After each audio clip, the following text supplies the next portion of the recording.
Good morning. મસ્ત મજાની સવાર થઈ ગઈ છે અને આજે રજાના દિવસે ધ્વનિતભાઈ એનું કેનવાસ પેઇન્ટિંગ જે સ્કૂલમાં આપવાનું છે એ કરે છે.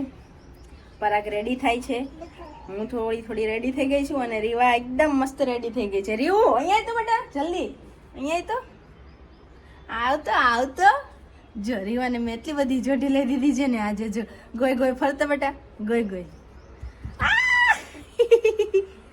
બધાને કે હાય. જય શ્રી કૃષ્ણ. મળીએ થોડી વારમાં કે મળીએ. કેમેરા સામે બૂમ કહી દે. એ બૂમ. અમારા દિલની ધડકન, અમારી રાજકુમારી રીવા રાણી પધાર રહી હે.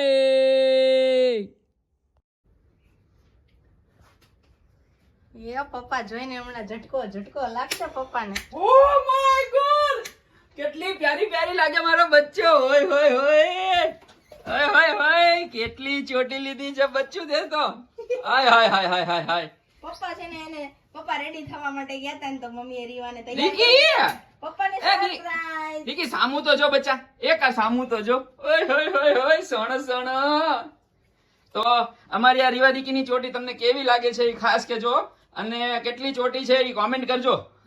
મને તો ખબર પડી ગઈ છે પણ તમે બધા કેજો કેટલી ચોટી છે. અને ફરીવાર દેખાડું છું દેખાડી દીધી એમ તો ગુડ મોર્નિંગ માં. તો મળીએ પાછા થોડી વારમાં. દીકુ કેતો બૂમ કહી દે. દીકી બૂમ કહી દે, કેમેરામાં બૂમ કહી દે.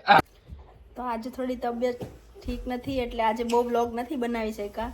તો જેટલો બ્લોગ છે એટલો અપલોડ કરી દઈશું પણ કાલે ફરી પાછો નવો બ્લોગ બનાવીશું સરસ મજાનો રીવા સાથે. તો પછી પાછા મળીએ થોડી વારમાં. બધાને એક વાત કહેવાની હતી કે તમારા બધાની વ્લોગમાં કોમેન્ટ બહુ જ સરસ આવે છે. તમે બધા રીવાને આટલો બધો પ્રેમ કરો છો, એને આટલી બધી કેર કરો છો, એ અમને જાણીને બહુ જ આનંદ થયો. તો તમારી એક બધાની લગભગ બહુ બધી કોમેન્ટ હતી કે રીવાને ગેસ પાસે ના બેસાડો, દાજી જશે. પણ અમે છે ને એને શીખવાડેલું છે કે અહીંયા અડવાનું નહીં, એમ ગરમ છે હા છે એમ, એટલે એ અડતી નથી. પણ એટલે તો અમે લોકો બે બાજુમાં જ હતા એટલે બહુ નથી બેસાડતા અમે. આ તો એને રોટલી કરતી હતી ને તો અમને એવું થયું કે અહીંયા બેસાડી દઈએ ઉપર. સોરી હાલો બસ સોરી. તો આ તો એને ઉપર બાજુ બેસાડી દઈએ ને તો રોટલી કરે ને તો બ્લોગમાં લઈએ એટલા માટે અમે એને બેસાડી હતી પ્લેટફોર્મ ઉપર.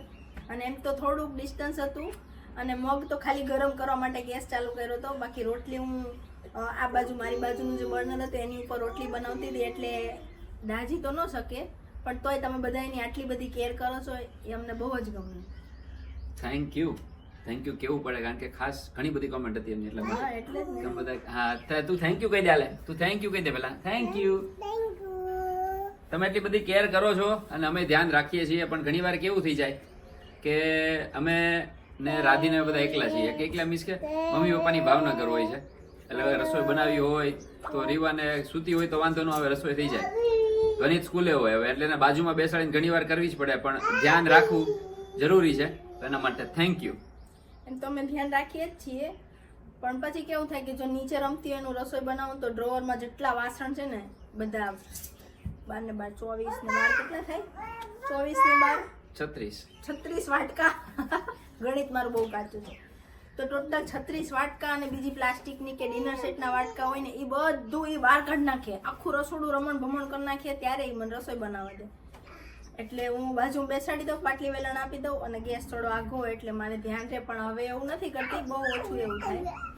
પણ એકલા રહેતા હોય ને એટલે ઘણી વાર આવું થઈ જાય બધાને. તમારે બધાની જો કદાચ એકલા ફેમિલીથી એકલા રહેતા હશો ને તો આ પ્રોબ્લેમ નાનું બાળક હોય ને ત્યારે હોય જ. પણ ઓલી શું કહેવાય, ધ્યાન રાખવું જરૂરી છે.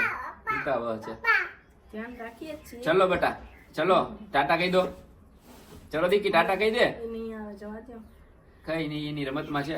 તો મળીએ પાછા આવતીકાલે નવા બ્લોગમાં. આ બ્લોગ અહીંયા પૂરો કરીએ છીએ. જય શ્રી કૃષ્ણ, જય માતાજી અને જય શ્રી રામ.